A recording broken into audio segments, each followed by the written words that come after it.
그 식순을 간단하게 말씀해 드릴게요.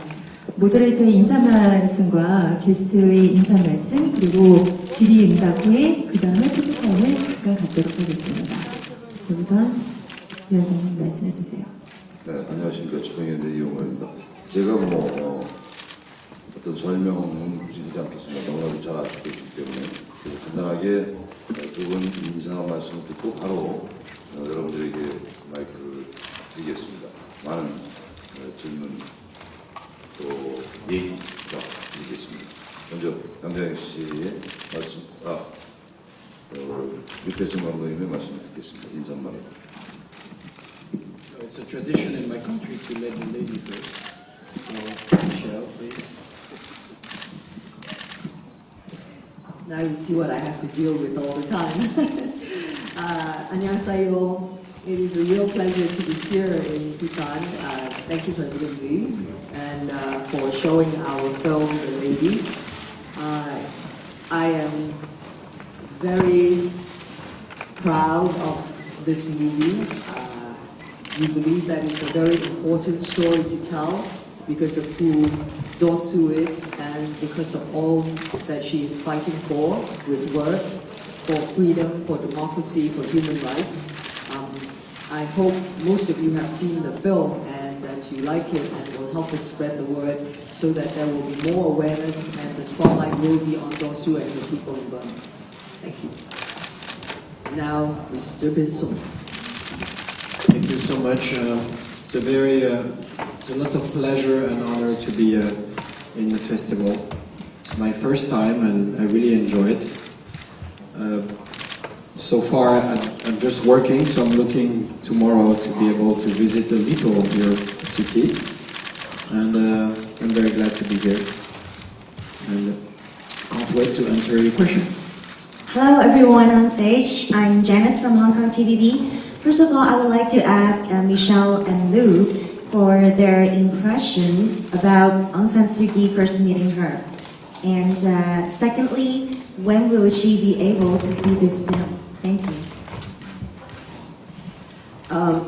I was very privileged to have had the pleasure of meeting Do-soo last year in December when she was released from house arrest, maybe about 2 weeks. We were still filming in Thailand at that time, and it seemed appropriate that we would, if I had an opportunity or if we had the opportunity to go and at least say hello to her and pay our respects to her.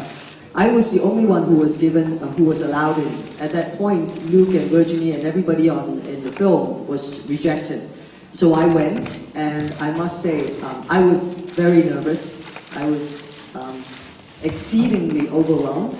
And then in the end, I just felt I had to. And when I was there, she made me feel very welcome, very at ease right away. She threw open her arms, gave me the biggest hug. And for such a slender woman, she's strong. Every time she spoke, she was always very optimistic. She always had a very ready smile. And you feel that this person is very, very caring. Her house was filled with her NLD members who were equally optimistic and happy. At one point, I couldn't help but ask them, aren't you angry that, you've been in jail for 15 years, you've been in jail for 11 years, you've been in jail for, 4 years. And they say, our anger is in the tree. And when we need it, we bring it down and we fight with words. So they're very inspirational. And for me, the trip to see her was just worth having that hug. Can you tell us when we'll have the US release and Hong Kong release of the film? In Hong Kong? Yes.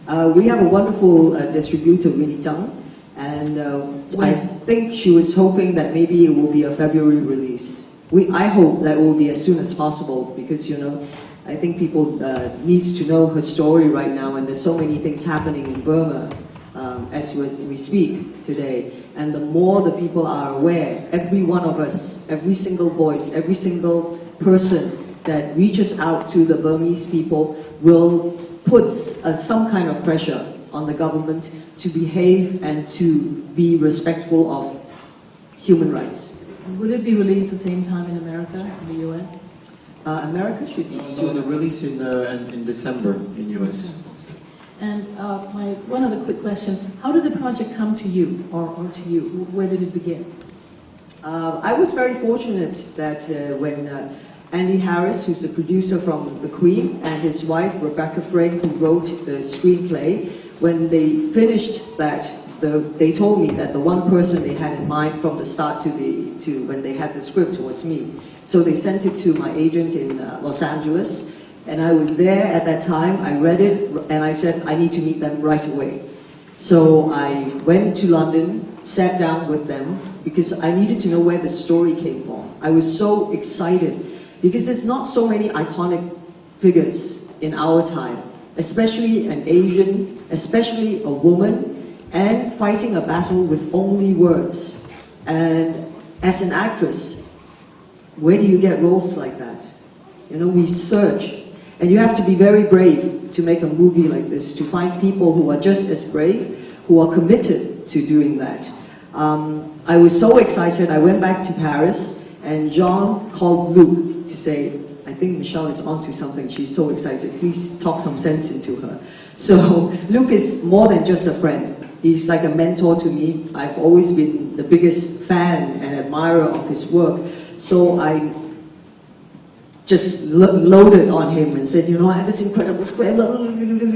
So I gave it to him, really to ask him if it was feasible, because, you know, he knows about filmmaking, he understands what it is to be an executive, a producer, and all the different things that would come with that project. So he took the script, and then I will let him tell his story. No, I read the script and I cried, and I finished the script, and I cancel everything I have to do for the next 18 months, and I just say I'm gonna work on this film. That's it. It sounds like I didn't know exactly why to start with. It was just a feeling, but you know, sometimes you met a person, you met a man or a woman, and you just fall in love and you don't know why yet. Sometimes you make a mistake, but sometimes you're right. And I just want to make the film. I feel that I can bring something to it, and I definitely want to, even if it's a little help, but I want to help her. You know, she deserves to be helped, and her fight for democracy is our fight for democracy. Hello, welcome to both of you. I'm a reporter here at BFM in Busan, and I have a question to Michelle. I've heard that for this movie, you've learned a new language, a foreign language, a language of Myanmar, of course. And how was your acting experience like in this movie? You know, speaking in other languages and acting at the same time. How was it different than other movies that you were speaking in your native language or in English? I think as an actress, there's homework that you have to do as a respect to the character or the role that you play. Right away when we knew the start date of the film, once I got the script, I gathered all the information. I read all the books about her to prepare myself, because I knew we were going to make this film.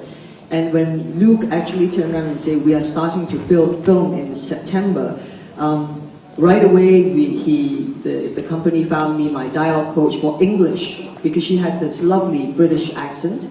Then there was the dialogue coach for Burmese, which was very, very necessary, because the first speech she gives to her people is in Burmese, and it is a speech that explains to the almost close to 1 million people who were there to see if this was the beacon of hope that they were waiting for. And in this speech, she had to convince them and relay to them that she is her father's daughter, and what she has seen she cannot turn away from. And even though she had married a foreigner, even though she did not live in Burma for the last 16 years, her heart was always devoted to Burma.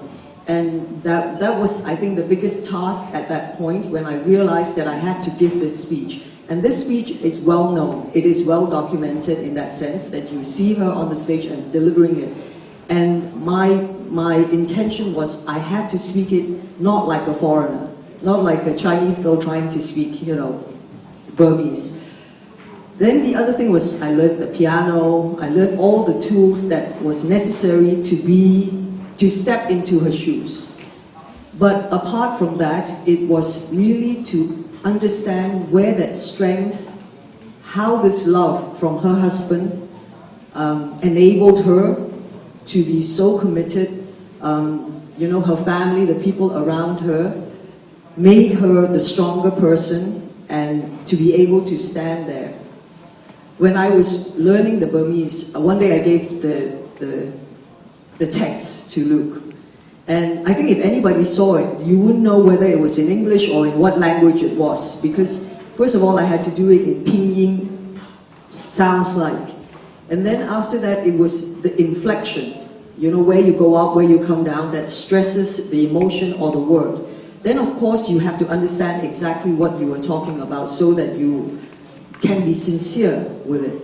And of course, at the beginning, I asked the teacher, where do I pause? It's like in the English language, I say, dear friends and family, thank you for coming today, full stop, right? Then she goes, oh, it's very easy. You go, yahan shin lupi lulu abando, agu lulu asia wepo ejiha, bidu lulu ye shandago, daga balonga di auto kopia talai da babe.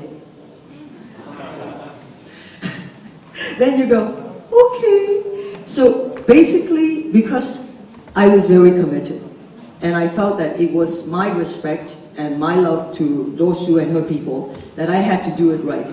So basically, I just went away and I was like a little monk. Every day I was in whether I was sleeping, I was doing anything, it was just diligently doing all that.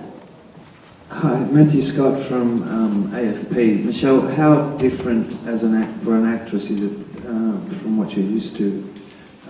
Playing someone who's still alive, and what sort of pressures does that bring to bear on how you perform and execute your role? You do feel a great sense of responsibility. Like you say, she's very much alive.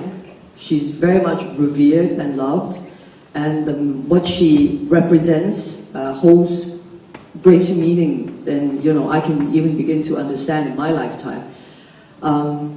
And because she is also very distinct, the way she is, how she talks, how she behaves. But the biggest problem that we faced was there were very, very little footage or insight into the family life, apart from the persona that you see when she was giving interviews. So we had to piece together. For me, I studied hours and hours of footages and hoping to glimpse, when she is off her guard, a little laugh, a little sigh that could give you an insight into that person. When I went to Oxford, I walked the streets that she walked on, I went to the market that she would shop at, I talked to some of her friends, the people who lived. But then you also have to remember, these people haven't seen her in the last 23 more years. At that point, even her son, Kim, hadn't seen her for 10 years. And there had been no contact at all, whatsoever, with her. There was no information. And so we, in our best possible way, tried to piece, like a big jigsaw puzzle, and put it together and hope that, because we loved and we respected her, the things would come out in the right and proper way, and with dignity and elegance. Michelle, I want to know what was your feeling when you saw the photo and the poster that you being Aung San Suu Kyi? There have been times, I think, on the set when photographs or footages came out of the real Dosu, and you all go, I don't remember wearing that outfit. And then I remember actually when I was in Myanmar and I was in Burma with her NLD members, I showed one of them my photograph dressed up as her, and they said the same thing. I don't remember Dosu wearing that before. There is uncanny resemblance, but at the beginning I wouldn't dare to think so, because she is a stunning woman. She is truly beautiful, not just outside but inside.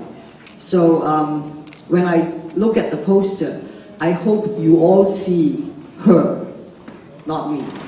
Because I think in that way, then you will support our film because it's supporting her and what she and her people are fighting for.